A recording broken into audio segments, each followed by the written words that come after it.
በተለይ አርቲስቱ ነፍሱን ለሰይጣን እየሸጠ ነው፣ ገንዘብ ለማግኘት ውድ መኪና ለመንዳት።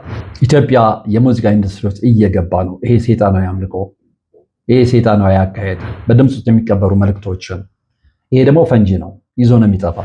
ነፍሳቸውን ብቻ ሳይሆን ቤተሰቦቻቸውን መስዋዕት አድርገው የሉሲፈር መንገድ የጨለማ መንገድ ነው፣ የስላሴዎች መንገድ የብርሃን መንገድ ነው። ይሄን ነገር ሳያውቁ ነው ወይ የሚያደርጉት? ይሄንን ጥበብ ከየት አመጡት? ዲዛይኑ ያምራል፣ ግን ትኩር ብላችሁ ስትመለከቱ እነዛ ምልክቶች እዛ ልብስ ውስጥ አሉ። እንደውም አንድ ሰሞን ፋሽን ሆኖ መጥቶ ነበር፣ ቁልፍ ላይ 666 ሰው ሳይመረምር።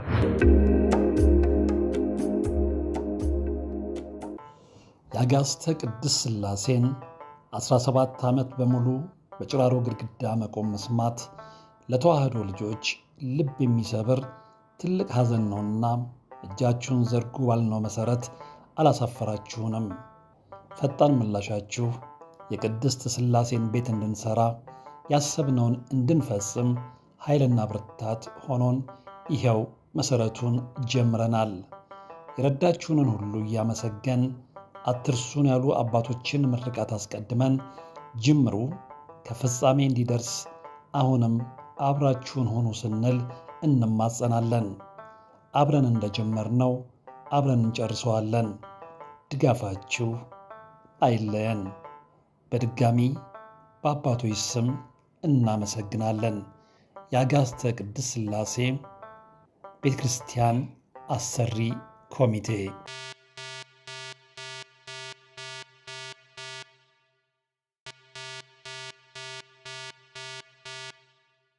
ሰላም ጤና ይስጥልን። በሀገር ውስጥና በመላው ዓለም የምትገኙ ወደ ቻናል ላይ ተከታታዮች ያው ዛሬም በእግዚአብሔር መልካም ፈቃድ ተገናኝተናል። እንግዲህ ለዛሬ የምናነሳው ርዕስ ዝነኞችና የሰይጣንን ስምምነት የተመለከተ ይሆናል። እነዚህ ዝነኞች በአብዛኛው የአርቲስትነት ሙያ ውስጥ ያሉ ናቸው። ከሰይጣን ጋር ያደረጉት ስምምነት ምንድን ነው? በኋላስ በምን አይነት ሁኔታ ተጎዱ የሚለውን በደንብ እንመለከታለን በዝርዝር። እንግዲህ ነፍሳቸው ለሰይጣን የሸጡ አርቲስቶች ያው ዓለምን በቁጥር በጣም እንዳጥለቀለቋት ይታወቃል። ከዚህም ጋር እንግዲህ የእኛስ ሀገር አርቲስቶች በዛ መስመር ላይ ይሄዱ አለ ወይ ለሚለውም ምላሽ እንሰጥበታለን። እንግዲህ ይህ ርዕስ በዓለም አቀፍ ደረጃ በብዙዎች ዘንድ ትኩረት የሚስብና በተለይም ደግሞ በታዋቂ ሰዎች ዙሪያ ለሚነሱ ትንታኔዎች መነሻ የሚሆን ጉዳይ እንደሆነ ይታወቃል። በታሪክና በዘመናዊ የሙዚቃ ኢንዱስትሪ ውስጥ እንግዲህ ነፍሴን ለዲያብሎስ ሸጫለሁ የሚሉ ንግግሮች በደንብ እየተለመዱ መጥተዋል ማለት ነው እና ከነዚህ ውስጥ በአንደበታቸው እነማን ያንን ስለማድረጋቸው ተናገሩ የሚለውን እናስቀድማለን። እንግዲህ የመጀመሪያው ቦብ ዲላን ነው። ቦብ ዲላን በአንድ ወቅት በሰጠው ቃለ መጠይቅ ላይ ከዋናው አዛዥ ወይም ደግሞ ኮማንደር ኢንቺፍ ጋር ስምምነት አድርጌያለሁ በማለት ተናግሯል። ኮማንደር ኢንቺፍ ማንም አይደለም፣ ሉሲፈር ነው። ሌላዋ ኬቲ ፔሪ ነች። እንግዲህ እኛም ሀገር ውስጥ ብዙ ተከታዮች አሉት። ኬቲ ፔሪ ብዙ ተከታዮች አሏት እና ይህች አርቲስት እንግዲህ በአንድ ወቅት ሆሊውድ ውስጥ እንደሚገኙ ዝነኞች በጣም ዝነኛ መሆን ፈልጋ ስላልተሳካላት ነፍሷን ለዲያብሎስ እንደሸጠች በአንደበቷ ተናግራለች እና በወጣትነቷ የክርስትና ሙዚቃ ትሰራ በነበረበት ወቅት እንግዲህ ስኬታማ ስላልሆነች ነፍሴ ለሰይጣን ሸጥኩ የሚል ንግግር በአንድ ቃለ ምልልስ ላይ ተናግራ ነበረ። ሌላው ከዚህ ጋር የምናነሳው ማን ነው? ሮበርት ጆንሰን ነው። ጥቁር የብሉዝ ሙዚቃ ተጫዋች ነው። እንደውም የብሉዝ ሙዚቃ አባት በሚለው ስያሜው ነው የሚታወቀው ይህ ግለሰብ። ነገር ግን በሌሊት 4 ማዕዘን መንገድ ላይ ክሮስ ሮድስ ላይ ከሰይጣን ጋር ተገናኝቶ ችሎታውን እንዳገኘ በደንብ ይፋ ሆኗል። ይሄው ታሪኩም የሚያሳየን ያንን ነው። ሌላው ሊል ናስ ኤክስ ነው። እንግዲህ በቅርብ ጊዜ ሙዚቃ ቪዲዮዎች እና በሚያደርጋቸው ማስታወቂያዎች ሰይጣናዊ ምስሎችን በግልጽ በመጠቀም ትልቅ መነጋገሪያነትን ያገኘ አርቲስት ነው እና እነዚህ የሚመለከቱት ምንድነው? ከመቼውም ጊዜ በላይ በተለይ ደግሞ በዚህ በሙዚቃው ኢንዱስትሪ ውስጥ የተጨመላለቀ አካሄድ እየነገሰ መምጣቱን ነው። ከዛም ውጭ እንግዲህ ሰዎች ከቅዱስ መንፈስ ይልቅ ቁሳዊው የሆነው የሰይጣን መንገድ ወይም ደግሞ ቁስን አግዝፈው የሚያሳየው በቁስ የሚደልለው ሰይጣናዊ መንገድ እንደተመቻቸውና ያን መንገድ በመከተል ላይ እንደሆኑ በደንብ ጥንቃቄ ወስደን ልንመለከተው ይገባል። ይህንን ማድረግ የሚኖርብን ለምንድን ነው? አሁን እኛም ሀገር ውስጥ ያንን መንገድ እየተከተሉ ከእግዚአብሔር መንገድ ይልቅ የሰይጣንን መንገድ መከተል የመረጡ አርቲስቶችን እየተመለከትን ስለሆነ ነው። ይሄ ደግሞ የብዙዎችን ሕይወት እያሳጣ ነው። ሕይወታቸውን ብቻ ሳይሆን ነፍሳቸውንም እያስነጠቃቸው ነው እና በሙዚቃዊ ኢንዱስትሪ ውስጥ እንመጣለን ለሚሉ በተለይ ደግሞ ታዳጊ ልጆች ይሄ ትልቅ ማስጠንቀቂያ፣ ትልቅ የማንቂያ ደወል ይሆናል ብዬ አምናለሁ አስባለሁም። እንግዲህ ከዚህ ጋር የሚነሱ ዋና ዋና ትንታኔዎች አሉ። አንደኛው ሚስጥራዊ ማህበራት ወይም ደግሞ ሴክሬት ሶሳይቲስ የምንላቸው ናቸው። እኛ ሀገር ያው ገዝፎ የታወቀው ኢሉሚናቲ ሆኑ እንጂ በርካታ የሚስጥር ማህበራት አሉ እና እነዚህ ማህበራት እንግዲህ ዝነኞችን በመቆጣጠር ለዓላማቸው የሚጠቀሙበት መንገድ ነው። ሌላው የምስልና የምልክት አጠቃቀም ነው። ደጋግሜ መርሃ ግብር ስሰራ ተናግሬያለሁ። ኮንፊሽየስ እንደሚለው ወደፊት ዓለም የምትመራው በቁጥሮችና በምልክት ብቻ እንደሆነ ተናግሯል። ያ አሁን እየተመለከትነው ነው እና ብዙዎች በምልክትና በቁጥር ነው እየተግባባ ያሉት። ያንን ለማመልከት ነው ኮንፊሽየስ ያንን የተናገረው እና በሙዚቃ ቪዲዮዎች እና በመድረክ ስራዎችም ላይ እነዛን ምልክቶች እየተመለከትን ነው። በተለይ በነ ቢዮንሴ፣ በነ ጄይዚ፣ በነ ኬንያ ዌስት እና በመሳሰሉት ላይ የሚቀድመው ከሙዚቃው ይልቅ ምልክቱ ነው። ሰዎች ያንን እንዲለማመዱ እየተደረገ ነው። እነዛ ደግሞ ሚስጥራዊ ትርጉም አላቸው።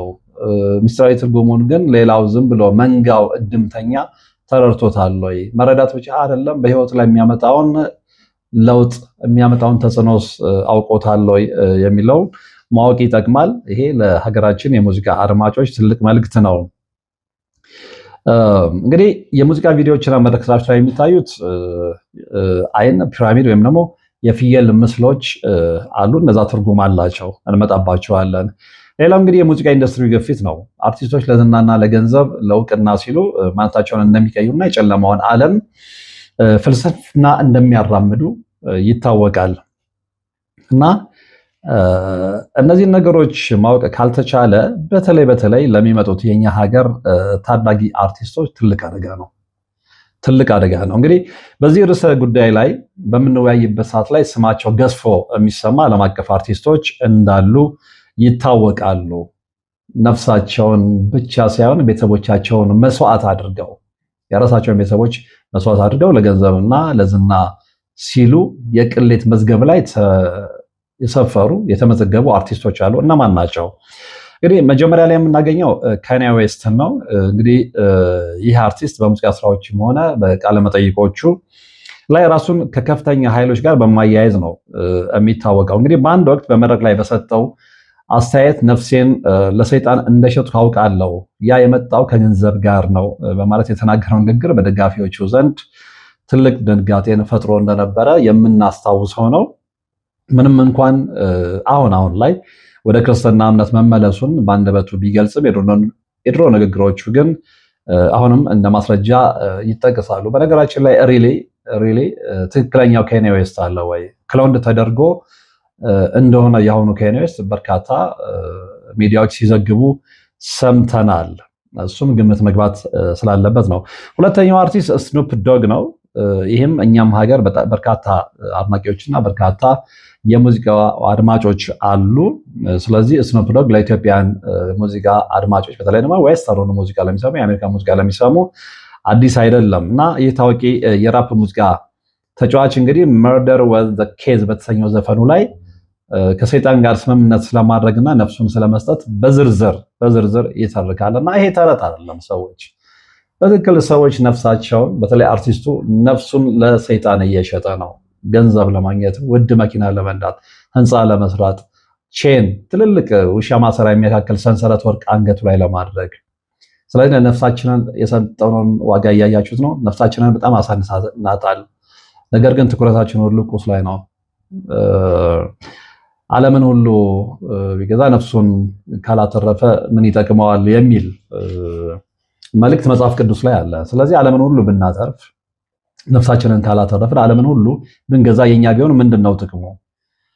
ይህንን ነገር ብዙ ጊዜ ተደጋግሞ በመጽሐፍ ቅዱስ ላይ ይነገራል። ሰዎች መጽሐፍ ቅዱስን እያነበቡ ያንን አባባል ያውቁታል። ነገር ግን ወደ ተግባር መቀየር አቅቷቸው እየተቸገሩ ነው። ስለዚህ ከመንፈሳዊ ይልቅ ዓለማዊው ቁሳዊው ዓለም መወር ሰዎችን እየገዛ እንደሆነ በዚህ መረዳት ይቻላል። ሌላዋ ቢዮንሴ ነች። እንግዲህ ቢዮንሴ እኛም ሀገር ውስጥ መታ በአንድ ወቅት በጣም መነጋገሪያ ሆና ነበር። ያው ሚሌኒየም ላይ ሸራተን አዲስ ሙዚቃዋን አቅርባ ምልክቷን አስተዋውቃ ብቻ አይደለም አንድ የህፃናት መርጃ ድርጅት ውስጥ ገብታ ህፃናቶችን ሲምቦሉን ስታስተምራቸው ተመልክተናል። እና ይሄ ዝም ብሎ የሚደረግ አይደለም፣ ለፈን የሚደረግ አይደለም። ይሄ በዓላማ ነው። ሰዎች ፐርፐዝሊ ነው። አሁን ከመቼውም ጊዜ በላይ የተጣለው መልአክ ዓለምን ለመቆጣጠር ሙከራ እያደረገ ነው። ዋናዎቹ መሳሪያዎች ያደረጋቸው ደግሞ አርቲስቶች ነው። አርቲስቶቹ ግን ምዕራባውያን አርቲስቶች ብቻ አይደሉም። የኛም ሀገር አርቲስቶች ያንን መንገድ እየተከተሉ ነው። እነሱ ለፈን ነው፣ ለሬክላም፣ ለማስታወቂያ ፖስተር ድምቀት ነው ቢሉም አይደለም። ይህንም በደንብ ማወቅ መቻል አለብን። እና ወደ ቢዮንሴ ስንመለስ እንግዲህ ሳሻ ፌርስ የሚባል ሌላ ማንነት ወይም ደግሞ አልተር ኢጎ እንዳላትና መድረክ ላይ ስትወጣ ያ መንፈስ እንደሚቆጣጠራት በተለያዩ አጋጣሚዎች ተናግራለች። በኢንተርቪዎቿም ላይ ሳይቀር ማለት ነው። እና መድረክ ላይ እንግዲህ ስወጣ የማላውቀው ነገር ይቆጣጠረኛል ያለችው አጋንንት ነው፣ ሌላ ምንም አይደለም የሚቆጣጠራት። እና ይሄ ማለቷ ምንድን ነው? በሚስጥር ማህበራት ስፔሻሊ ደግሞ በኢሉሚናቲ በመሳሰሉት ሚስጥራዊ ማህበራት ውስጥ እጃቸው እንዳለበት በሚያምኑ ተንታኞች ዘንድ እንደ ትልቅ ምልክት ነው ይሄ የሚወሰደው ማለት ነው። ስለተወሰደም ብቻም አይደለም፣ በአንደበቷ የተናገረችው ነው። ከዚህ በፊትም ከኦፍራ ዊንፍሬይ ጋር ባደረገችው ቃለ ምልልስ ላይ በትክክል ይህን ነገር አምና ተናግራለች። እንግዲህ እነዚህ አሁን የምተነትንላቸው አርቲስቶች ነፍሳቸውን ለሰይጣን በበጎ ፈቃደኝነት አሳልፈው የሸጡ ናቸው።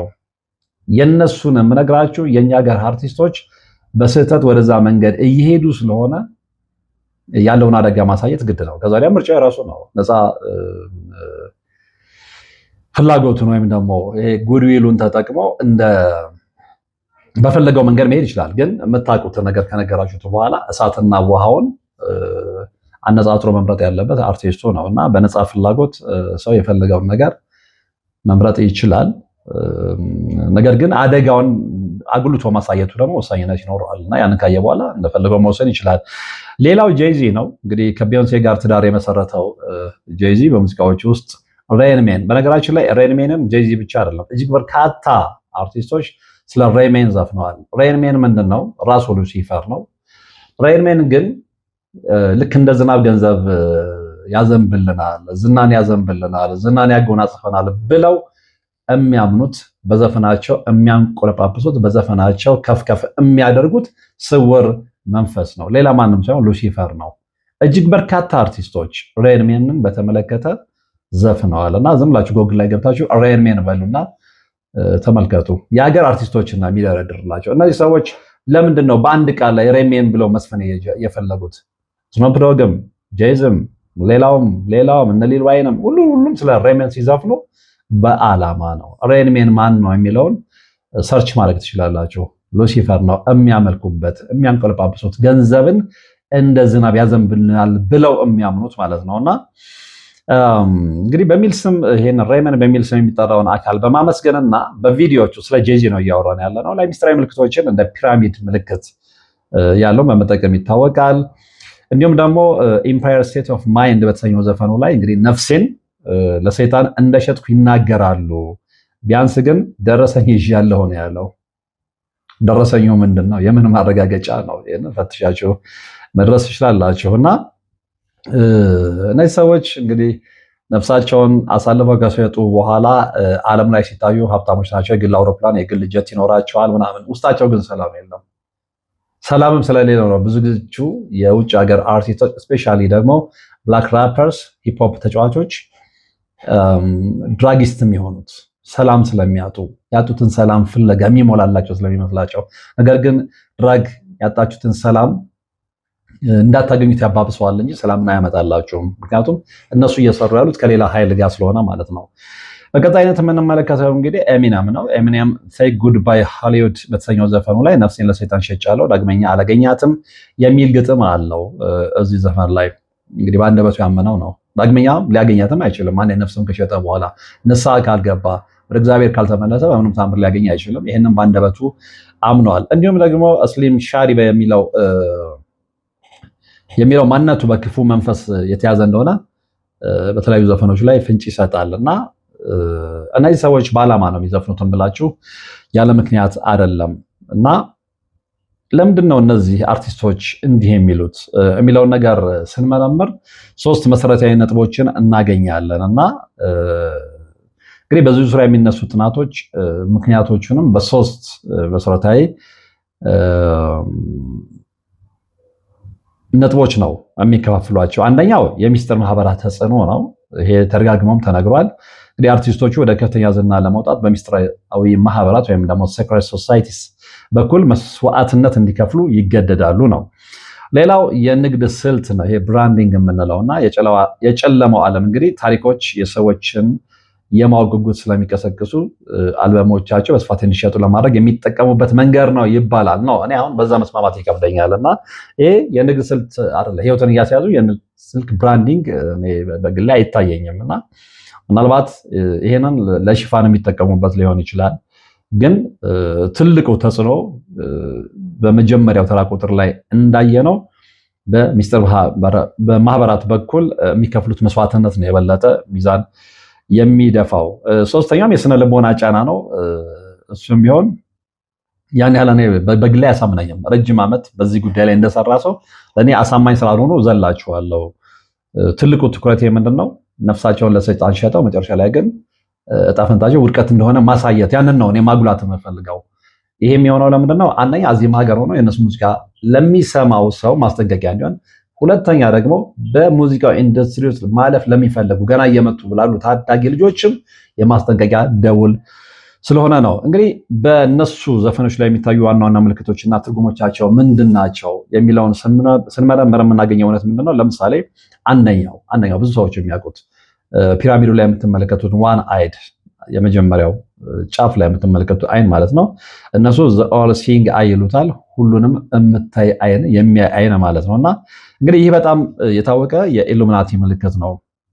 አርቲስቶቹ በአንድ አይናቸው ላይ እጃቸው መማድረግ ወይም በቪዲዮቻቸው ውስጥ በአንድ አይን ብቻ በማየት ሲያስተዋውቁት ተመልክተናል። ትርጉሙ ሰይጣን ወይም ከፍተኛው ኃይል ሁሉንም ይቆጣጠራል፣ እኛም የእሱ ተከታዮች ነን ማለት ነው። ሌላ ትርጉም የለውም። እና ከተጠቃሚዎቹ መሃል እስካሁን የገለጽኳቸው አሉ። እነ ቢዮንሴ፣ እነ ጄዚ፣ እነ ኬቲ ፔሪ፣ ሪሃና በብዛት ሲጠቀሙበት ተመልክተናል። ሁለተኛው የፒራሚድ ወይም ደግሞ የሶስት ማዕዘን ምልክት ዘ ፒራሚድ ትራያንግል ነው። አርቲስቶች እጆቻቸውን በማገናኘት የሚያሳዩት ነው። ቢዮንሴ ኢትዮጵያ ውስጥ መታ በነበረበት ሰዓት እንደነገርኳቸው አንድ ህፃናት ማሳደጊያ ማዕከል ውስጥ ሄዳ ልጆችን ስታለማምድ የነበረው ምልክት ይሄ ነው። በእጆቿ ሶስት ማዕዘን በማሰራት ማለት ነው። ትርጉሙ ምንድን ነው? ይህ ምልክት የስልጣን ተዋረድን ሃይራርኪ ያሳያል። ከላይ ያለው ጫፍ ብርሃን ሰጪው ሉሲፈር ሲሆን ከታች ያለው ደግሞ ተገዢዎቹ መሆናቸውን ለማመልከት ነው። ተጠቃሚዎቹ እነማን ናቸው ነው? ቅድም የጨመርናቸውን የዘረዘርናቸውን አርቲስቶች ጨምሮ እጅግ በርካቶች በዚህ ምልክት ይጠቀማሉ። ጎልቶ የሚታየው ግን ጄዚ ነው። እንግዲህ ጄዚ ይህንን ምልክት ሮክ ፌላ በሚል የንግድ ምልክትነት እየተጠቀመው ነው። ስለዚህ እነዚህ ሰዎች የንግድ ምልክታቸውን ሳይቀር የሉሲፈርን አርማ ነው እያደረጉ ያሉትና ጭልጥ ብለው ገብተዋል ነው። ሶስተኛው የፍየል ራስ ነው። ባፎሜቱ ዘጋት ሄድ የምንለው እንግዲህ ይህ ምልክት ቀጥታ ከሰይጣን አምልኮ ጋር የተያዘ ነው። አርቲስቶቹ በፍየል ጭንቅላት የተሰሩ ጌጣጌጦችን ሲያደርጉ ወይም ደግሞ በመድረክ ላይ የፍየል ምስሎችን ሲጠቀሙ እንመለከታለን። ትርጉሙ ምንድን ነው? ባፎሜት የተባለውን የጨለማውን ዓለም አምላክ። በነገራችን ላይ ባፎሜት አንድ ስም ብቻ አይደለም ያለው፣ ከ1000 ሺህ በላይ ስሞች እንዳሉት ኮዴክስ ማጂካ ላይ በትክክል ሰፍሯል። ከዛ ውስጥ እነ ሳተርን፣ የሜንዴዝ ፍየል ምናምን ብዙ ስሞች አሉት። ኤኒዌይ ስሙ ላይ አይደለም እኛ ዓለማችን ትኩረታችን። ትልቁ ነገር ምንድነው? ባፎሜት ያው የጨለመው ዓለም አምላክ የነሱ አምላክ እንደሆነ የሚያምኑበት ሉሲፈር ነው። ስለዚህ በሱ ማመኑ ምንድነው? እሱን ለሱ ያላቸውን ክብር እንዲሁም ደግሞ ለሱ መገዛታቸውን የሚያሳዩበት ነው ያ ምልክት። እንግዲህ ከነዚህ ውስጥ እነ ሌዲ ጋጋን፣ እነ ማዶናን፣ ሌሎችንም አርቲስቶች በኮንሰርቶቻቸው ላይ ይህንን ምስል በስፋት ሲጠቀሙ ማየት የተለመደ ነው። ስለዚህ ያው እናመልካለን፣ እንወዳለን፣ እንገዛላለን ነው። አራተኛው የ666 እጅ ምልክት ይሄ 666 ሃንድ ጌስቸር ነው እና በጣቶች ላይ በእጅ ጣቶች ላይ እንግዲህ ኦኬ የሚል ምልክት በመስራት በአይን ላይ ማድረግ የተለመደ ነው። 3 ጣቶች ወደ ላይ ሲቀሩ 6 ቁጥርን እንደሚመስሉ ያው ይታወቃል። ያን ሰርቶ አሳይተውናል። ትርጉሙ ምንድነው? የመጽሐፍ ቅዱስ የአውሬ ቁጥር ተብሎ የሚታወቀውን 666 ማስተዋወቅ ነው፣ ፕሮሞት ማድረግ ነው። ሌላ ትርጉም የለውም። ከዛ ውጭ እንግዲህ ድሬክን የመሳሰሉ የተለያዩ የሙዚቃ ኮከቦች ይህንን ምልክት ሲያሳዩ ተመልክተናል። አምስተኛው ሞናርክ ቢራቢሮ ሞናርክ በተርፍ ላይ የምንለው ነው። ይሄ በብዛት በሲስኮ ዊለር እና በስፕሪንግ ሜር መጽሐፍ ሞናርክ ማይንድ ኮንትሮል ላይ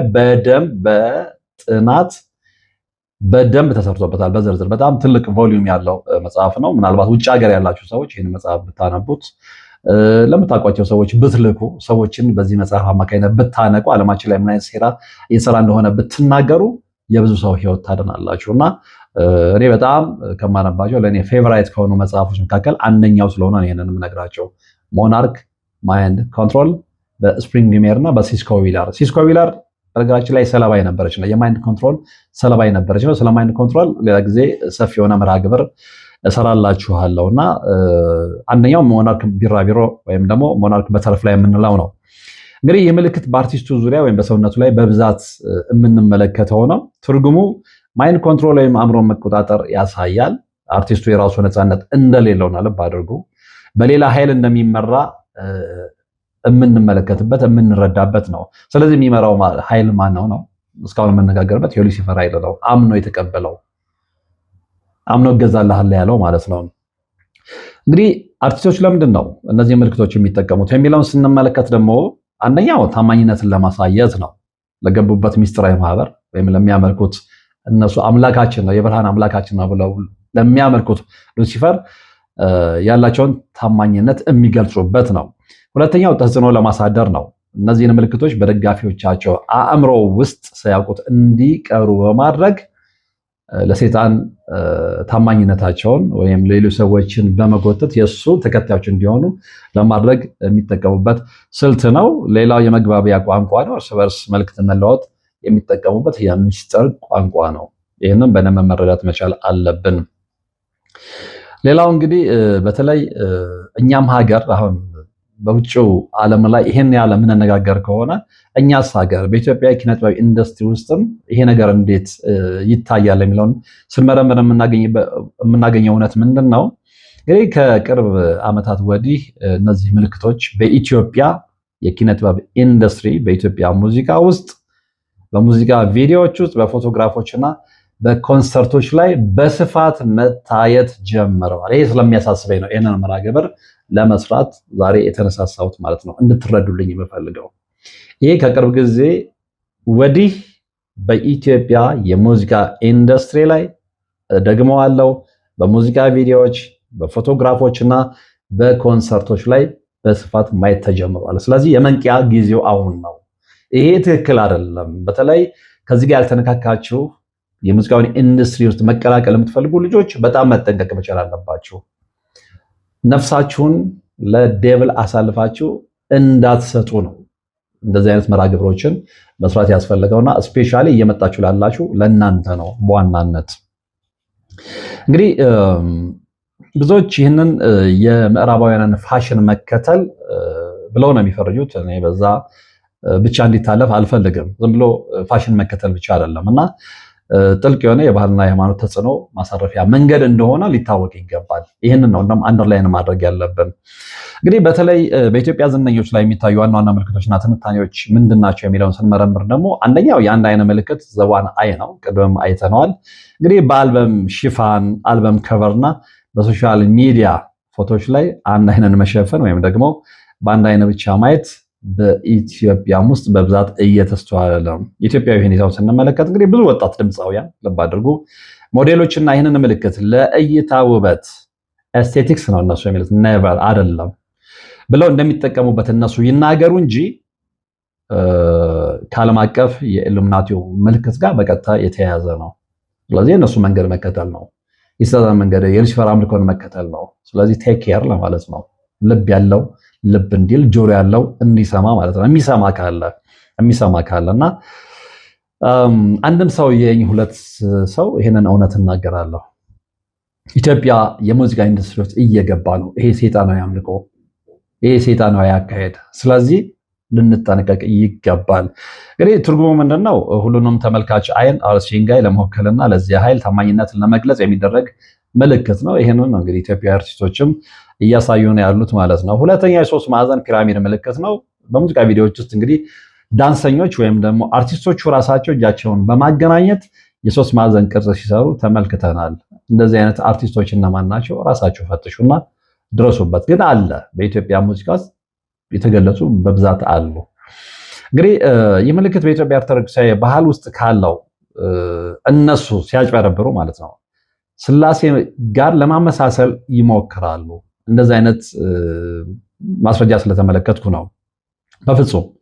በፍጹም እጅን በማገናኘት ሶስት ማዕዘን ስላሴዎች ሶስት ናቸው ስለሚባል ከዛ ጋር ለማጭበርበር የሚደረገው ሙከራ ትክክል ስላልሆነ እዛ ላይ እንዳትሸወዱ። በፍጹም ከስላሴ ጋር ህብረት የለም እንዴ! ጨለማና ብርሃን እንዴት ነው ህብረት ሊኖረው የሚችለው? ጨለማ በፍጹም ከብርሃን ጋር ህብረት ሊኖረው አይችልም። የሉሲፈር መንገድ የጨለማ መንገድ ነው። የስላሴዎች መንገድ የብርሃን መንገድ ነው። ስለዚህ ሁለቱን ቀላቅሎ ለማታለል መሞከር ሰዎችን ለማጭበርበር የሚደረግ ሙከራ ነው። እንዳትጭበረበሩ። ውሸት በፍጹም ከዛ ጋር የሚገናኝ ነገር አይደለም። ስለዚህ ይሄንን ለማመሳሰል እየተሞከረ ቢሆንም ይሄ በዘመናዊ ፖፕ ባህል ግን የስልጣን ተዋረድና የሚስጥር ማህበራትን አባልነት ለማብሰር የሚጠቀሙበት ነው። ይህንን ነው አንደርላይን ማድረግ ያለባችሁ። ሶስተኛው ጥቁርና ነጭ የወለል ንጣፍ ነው። እንግዲህ በአንዳንድ የኢትዮጵያ ሙዚቃ ቪዲዮዎች ውስጥ ስቱዲዮ ውስጥ የተቀረጸበት ቦታ ወለሉ በጥቁርና ነጭ ካሬዎች የተሸፈነ ሆኖ እናያለን። ኢትዮጵያዊ ሙዚቃዎች ሆነው በእንደዚህ አይነት ክሊፓቸው የተሰራ ሙዚቃዎችን ፈትሹና ሀሳብ መስጫው ሳጥን ውስጥ አስቀምጡልኝ። በእነዚህ በቼከርድ ፍሎር ወይም ደግሞ በጥቁርና ነጭ የወለል ንጣፍ ላይ የእነማን ቪዲዮዎች ተሰሩ? ተነጋገሩበት። መነጋገር ብቻ አይደለም፣ በሀሳብ መስጫው ሳጥን ወይም በኮሜንት ላይ አስቀምጡልኝ። እንግዲህ ይሄ ትርጉሙ ምንድን ነው? በማሶናዊ ወይም ደግሞ ሜሶኒክ ትምህርት ውስጥ የሁለትዮሽ ዓለም ዱዋሊዝም መገለጫ ነውና መልካምና ክፉ፣ ብርሃንና ጨለማ ጎን ለጎን መኖራቸውን ሰው በእነዚህ መካከል የሚደረግ ጉዞ መሆኑን ለማሳየት የሚጠቀሙበት ነው። እነሱ ዱዋሊዝም በደንብ ኢሉሚናቲ ውስጥ የተለመደ ነው፣ የሚስጥር ማህበረቱ የተለመደ ነው። ስለዚህ ይሄ በሽታ እኛም ሀገር መጥቷል እና በነጭና በጥቁር ፍሎር ላይ መጨፈር፣ ክሊፕ ላይ መስፈን ምናምን ኢትዮጵያ ውስጥም እየተለመደ ነው። ውጭ ላይ ነበር። አሁን የሪሃና ሙዚቃ ላይ ብትመለከቱ በደንብ ታዩታላችሁ፣ ሌሎች አርቲስቶችም ላይ። ስለዚህ ይሄም ወደ ኢትዮጵያ ውስጥ እየመጣ ነው ልላችሁ ነውና ኢትዮጵያዊ ሙዚቃም ሆኖ እንደዚህ አይነት ፍሎሮች ላይ የተቀረጹ አሉ። እነሱን ፋይንድ አውት አድርጎ እንግዲህ በኢትዮጵያ ሁኔታ እንደዚህ አይነት ነገር ለምንድን ነው አነጋጋሪ የሚሆነው? በኢትዮጵያ እነዚህ ነገሮች ይበልጥ ትኩረት የሚስቡት በሁለት ምክንያቶች ነው። አንደኛው የመንፈሳዊነት ተጽዕኖ ነው። ሁለተኛ ደግሞ የባህል ወረራው ነው። እንግዲህ መንፈሳዊ ተጽዕኖ ስንል ኢትዮጵያ እንደሚታወቀው ጥልቅ ሃይማኖታዊ መሰረት ያላት ሀገር መሆኗ ይታወቃል። ማንኛውም ከሰይጣን አምልኮ ወይም ከምስጢር ማህበረ ጋር የሚያዝ ምልክት ደግሞ በህዝቡ ዘንድ ከፍተኛ ተቃውሞና ጥርጣሬ ያስነሳል። ስለዚህ በጣም አነጋጋሪ የሆነው ለዛ ነው። አንደኛ የመንፈሳዊነቱ ተጽዕኖ ነው። ሁለተኛው የባህል ወረራው ነው። ብዙ አርቲስቶቻችን እንግዲህ የምዕራባውያኑን ቫይብ ለመኮረጅ ሲሉ ትርጉሙን ሳያውቁት ምልክቶችን እንደሚጠቀሙ የሚከራከሩ አሉ። እኔ ይሄ አያስማማኝም። ምክንያቱም በደንብ እያወቁ የሚገቡትም ስላሉ። ምክንያቱም በዚህ ጉዳይ ላይ ምልክት ሲታይ በርካታ ሚዲያዎች ሰርተዋል። እገሌ ይህንን መንገድ እየተከተልክ ነው፣ ተሳስተሃል፣ ተመለስ የተባሉ አርቲስቶች አሉ። ስለዚህ ሳያውቁት ነው ለማለት እኔ በግሌ ይከብደኛል እና ሳያውቁትም ቢሆን በነገራችን ላይ ተጽዕኖ አንድ ነው። ምክንያቱም ሳያውቁትም ቢገቡ ያንን ፕሮሞት እያደረጉ ስለሆነ መንፈሱ አይቆጣጠራቸውም ማለት አይቻልም። ነገር ግን ይሄ ነገር በሚዲያዎች አማካኝነት እየተነገራቸው ለመቀበል ያልፈለጉ አርቲስቶች እንዳሉ ስለማቅ ነው። እኔ እንደውም በአንድ ወቅት አንድ ቃለ ምልልስ እያደረኩኝ ቃለ ምልልስ የማደርግበት ሰው ጋር 17 ጊዜ ስልክ ተደውሎ ነበረ ከአንድ አርቲስት በሱ ጉዳይ ላይ ሰርቶ ማለት ነው። ስለዚህ የአርቲስት በዚህ ጉዳይ ላይ ኖሃው የለውም እያልኩ ብዬ ማሰብ ይከብደኛል። ያውቁታል ለማለት ፈልጌ ነው። እንግዲህ ይሄንን ስንመለከት ሌላው የሚጠቀሙበት ነገር ምንድነው? ምልክቶቹ በቪዲዮዎች ውስጥ ሲካተቱ ተመልካቹ ሳያውቀው፣ ልብ አድርጉ፣ ተመልካቹ ሳያውቀው በአእምሮው እንዲቀበላቸው የማድረግ ሂደትም አላቸው። ይሄ ሰብሊሚናል ሜሴጅ የምንለው ማለት በስውር የሚደረግ ማለት ነው። ለምሳሌ አንደኛው በፈጣን ምስሎች ነው። ፋስት ከት ስማል ምልክቶችን ያሳልፋሉ። እየተለመደ ነው ኢትዮጵያ ውስጥም። ይሄን ነገር ሳያውቁ ነው ወይ የሚያደርጉት? ይሄንን ጥበብ ከየት አመጡት? በፈጣን ምስል ውስጥ ምልክትን ማሳለፍ የፒራሚድ ምልክት ሊሆን ይችላል፣ አንድ አይን ሊሆን ይችላል፣ የመሳሰሉት ማለት ነው። እና ሌላው በልብስ ዲዛይኖች እና በስውር ልብስ ዲዛይኖች ላይ በስውር ማካተት። ስትመለከቱ ልብሱ ያምራል፣ ዲዛይኑ ያምራል፣ ግን ትኩር ብላችሁ ስትመለከቱ እነዛ ምልክቶች እዛ ልብስ ውስጥ አሉ። እንደውም አንድ ሰሞን ፋሽን ሆኖ መጥቶ ነበር፣ ቁልፍ ላይ 666 ሰው ሳይመረምር። ከዛ ሰው ማየት ሲጀምር ሹራቡን ምኑን መመልከት ሲጀምር 666 ላይ እያወለቀ መጣል ጀመረ። አውልቆ ያልጣሉም አሉ። እንደውም በትልቁ ቦግ አድርገው ደግሞ ምልክታቸው ያደረጉ ሰዎችም አሉ። ዞሮ ዞሮ ምንድነው ይሄ በአእምሮ ስውር መልእክትን ማሳለፍ ወይም ደግሞ ሰብሊሚናል ሜሴጂንግ በውጭው ዓለም የምስጢር ማህበራት ዘንድ በደንብ የታወቀ ነው። እሱ ግን አሁን ኢትዮጵያ ውስጥም አፕላይ እየተደረገ ነው የምላችሁ። ስለዚህ ይሄንን የምታውቁ ሰዎች ወይም ይሄንን ለማወቅ እድሉን ያገኛችሁ ሰዎች እያንዳንዱ የምትመለከቱት ቪዲዮ መርምሩ። በሚፈጥኑ ምስሎች ውስጥ ምንድነው ሊተላለፍን የፈለገው? እዛ ውስጥ ምንድነው የተቀበለው? ምንድነው ሂደን በሆነ ሁኔታ አእምሯችን ውስጥ ማስቀመጥ የፈለጉት? እሱን በደንብ መርምረን ልንረዳ ይገባል። በርካታ የኢትዮጵያውያን አርቲስቶች ስራዎች ላይ እነዚህ ነገሮች ተጠቅሰዋል። የአልበም ሽፋኖች እና አንድ አይነት ለምሳሌ በኢትዮጵያ ውስጥ በቅርብ ዓመታት የመጡ በርካታ የአልበም ሽፋኖች ላይ አርቲስቶች አንድ አይናቸውን ሸፍነው ተመልክተናል። ትርጉሙ ቅድም ያልነው ነው። ኦል ሲንግ አይ ተብሎ ከሚጠራው ዓለም አቀፍ ምልክት ጋር ይመሳሰለው። የኢትዮጵያ አውድ ግን አንድ አይን እንግዲህ ከጥንታዊው የክፋት ምልክት ጋር የሚገናኝ ነው። ሟርት እንደውም መላከ መንክራት ግርማውን ደግሞ የሟርት አይን ብለው ነው የሚጠሩት። እና ያ የሟርት አይን በሀገራችን ዘፋኞች ሽፋን ላይ የአልበማቸው ሽፋን ላይ እየተመለከትን ነው። ጥቁርና ነጭ ንጣፎችንም እንደዛው ክሊፖች ላይ እየተመለከትን ነው። ስለዚህ ይሄ ትክክለኛ አካሄድ አይደለም ነው። ሌሎቹ ደግሞ ኮንሰርቶቻቸውም ላይ የፒራሚድ ምስሎችን በቪዲዮዎች ውስጥ የሚታዩ ፈጣንና ሚስጥራዊ ምልክቶችን ይሄ ቅድም ሰብሊሚናል ሜሴጅ የምንለውን ሲያካትቱ ተመልክተናል። እና ኢትዮጵያውያን አርቲስቶች የተከተላችሁ ያላችሁት እነማን እንደሆናችሁ ስለሚገባችሁ ነው። አንደኛ ሰብሊሚናል ሜሴጅ እነማን ናቸው የተጠቀሙት? ነጭና ጥቁር ፍሎር ላይ እነማን ናቸው ክሊፓቸውን የሰሩት? በአልበሞቻቸው ሽፋን ላይ የነገርኳቸውን ምልክቶች እነማን ናቸው ያደረጉት? ይታወቃሉ። ስለዚህ ይሄ ትክክል አካሄድ አይደለም ለማለት ነው። ሌላው ምንድነው የሙዚቃ ቪዲዮ ዳራዎች ናቸው፣ የባክግራውንድ ሲምቦልስ የምንላቸው እና አሁንም በቅርብ ጊዜ እንግዲህ የሚወጡ የኢትዮጵያ ድሪል እና ትራፕ ሙዚቃዎች ቪዲዮዎች ላይ የእሳት ምስሎች እየተመለከትን ነው። ቪዲዮ ላይ በደንብ እየተመለከትን የእሳት ምስሎች፣ ይሄ ጋነም ነበልባልን የሚመስሉ ዳራዎች ለምሳሌ ኢትዮጵያ አቤል ተስፋዬ ዘ ዊኬንድ ተጠቅመውታል። የጭንቅላት ቅሎች ስከልስ በልብስና በጌጣጌጥ ላይ በብዛት እየተመለከትን ነው። እንደውም አንዳንዶቹ የፈውስ አገልግሎት ላይ ሄደው ያንን ልብስ ለብሰው ለምንድነው የለበስከው ሲባል እኔ ነኝ ያስለበስኩት ሲል መንፈሱ ያደመጥንበትም አጋጣሚ አለ። ይሄ ጌጥ አይደለም። ስከልስን በትልቁ ከጃኬት ጀርባ ላይ አርገህ መሄድ ይሄ ስልጣኔ አይደለም። በገዛ እጅ መንፈስን እየጠራህ ነውና እንዲህ የምታደርጉ ልጆች እባካችሁ እቤታችሁ ያለውን በረከት በገዛ እጃችሁ አትጡ። ሌላ የእጅ ምልክቶች ናቸው እንግዲህ የ666 ምልክትን ወይም ደግሞ የፍየል ቀንድን የሚመስሉ የእጅ እንቅስቃሴዎች በዳንሰኞች በኩልም በብዛት እየተመለከተ ነው። በነ ድሬክ አይደለም፣ በነ ቢዮንሴ፣ በነ ጄዚ አይደለም፣ በኢትዮጵያውያን ዳንሰኞች።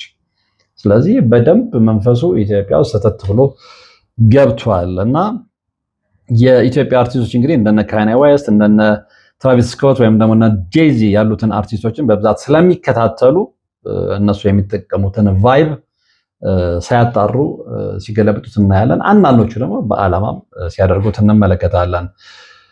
አርቲስቱ እንግዲህ በሰዎች ዘንድ መነጋገሪያ እንዲሆንና ሚስጥራዊ ነው ተብሎ እንዲታሰብ ሆን ተብሎ የሚደረግ ስርትም ሊሆን ይችላል ብለው የሚሉ ሰዎች አሉ። ያ ግን እንደነገርኳችሁ እኔን ብዙም አያሳምነኝም። ለመነጋገሪያ እንዲሆን ብቻ አይደለም። በቃ ኖርማሊ ሰይጣን ከተከከ ሰይጣን ተከታይ ነህ ፔሬድ እንጂ ነው አይ መነጋገሪያ ለመሆን እንደዚህ ትኩረት ለማሳብ ምናምን የሚለው ይሄ ማጭበርበሪያ ነው። እና ይህንን በዓላማ የሚያደርጉት አርቲስቶች አሉ ላችሁ ፈልጌ ነው። ከዛ ውጪ በጣም አደገኛው ሌላው ምንድነው በድምፅ ውስጥ የሚቀበሩ መልእክቶች አሉ። ይሄ ባክ ማስኪንግ ይሏቸዋል ነጮቹ። እና ይህ ዘዴ እንግዲህ ምንድነው ዘፈኑን ወደኋላ ሪቨርስ አድርጎ በማዞር ሌላ ትርጉም ያለው መልእክት እንዲሰጥ ተደርጎ የሚቀረጽበት መንገድ ነው። እና አንዳንድ ለምሳሌ ታዋቂ የምዕራባውያን ዘፈኖች ወደ ኋላ ሲከፈቱ ሰይጣንን የሚያወድሱ ወይም ደግሞ ራስን መግደልን የሚያበረታቱ ነገሮች ይሰሙባቸዋል። እና እችን አይነት አካሄድ ኢትዮጵያ ውስጥም እያመጧት ነው። ባክ ማስኪንግ ማለት ነው፣ በድምፅ ውስጥ የሚቀበሩ መልእክቶችን። ይሄ ደግሞ ፈንጂ ነው፣ ይዞ ነው የሚጠፋ። በተለይ ደግሞ ወጣት አርቲስቶቻችን ይዞ የሚጠፋ ፈንጂ ስለሆነ በዛ በፈንጂ ተገነጣጥሎ ከመሞት በፊት እንዲህ አይነት ምክሮችን ሰምቶ ጥንቃቄ ማድረጉ ለማንም ሳይሆን ለራስ ነው ብዬ አምናለሁ። እና እንዲህ አይነት ነገሮች ኢትዮጵያ ሙዚቃ ውስጥም እንደ መርዝ እየተረጩ ስለሆነ ጥንቃቄ ልናደርግ ይገባል። እስፔሻሊ ደግሞ በምዕራባውያን ሙዚቃዎች በጣም ኦብሰስድ የሆንን ሰዎች እነዚህንም ነገሮች ግምትም መክተት ይኖርብናል። ከዛ በኋላ እንግዲህ ማንም ሰው ነፃ ፍላጎት አለው ብለናል። ምርጫው የራሳችን ነው። እንግዲህ ፕሮግራሙ የተከታተላችሁት ነበር። እርግጠኛ ነኝ ብዙዎችን ያነቃል ብዬ አስባለሁ። መንቃት የሚፈልግ ሰው ካለ ማለት ነው። በቀጣይ በሌላ መርሃ ግብር ነው የምንገናኘው። እስከዛው ግን በያላችሁበት ሰላም። የአጋስተ ቅድስት ሥላሴን 17 ዓመት በሙሉ በጭራሮ ግድግዳ መቆም መስማት ለተዋህዶ ልጆች ልብ የሚሰብር ትልቅ ሐዘን ነውና እጃችሁን ዘርጉ ባልነው መሰረት አላሳፈራችሁንም። ፈጣን ምላሻችሁ የቅድስት ሥላሴን ቤት እንድንሰራ ያሰብነውን እንድንፈጽም ኃይልና ብርታት ሆኖን ይኸው መሰረቱን ጀምረናል። የረዳችሁንን ሁሉ እያመሰገን አትርሱን ያሉ አባቶችን ምርቃት አስቀድመን ጅምሩ ከፍጻሜ እንዲደርስ አሁንም አብራችሁን ሆኑ ስንል እንማጸናለን። አብረን እንደጀመርነው አብረን እንጨርሰዋለን። ድጋፋችሁ አይለየን። በድጋሚ በአባቶች ስም እናመሰግናለን። የአጋስተ ቅድስት ሥላሴ ቤተ ክርስቲያን አሰሪ ኮሚቴ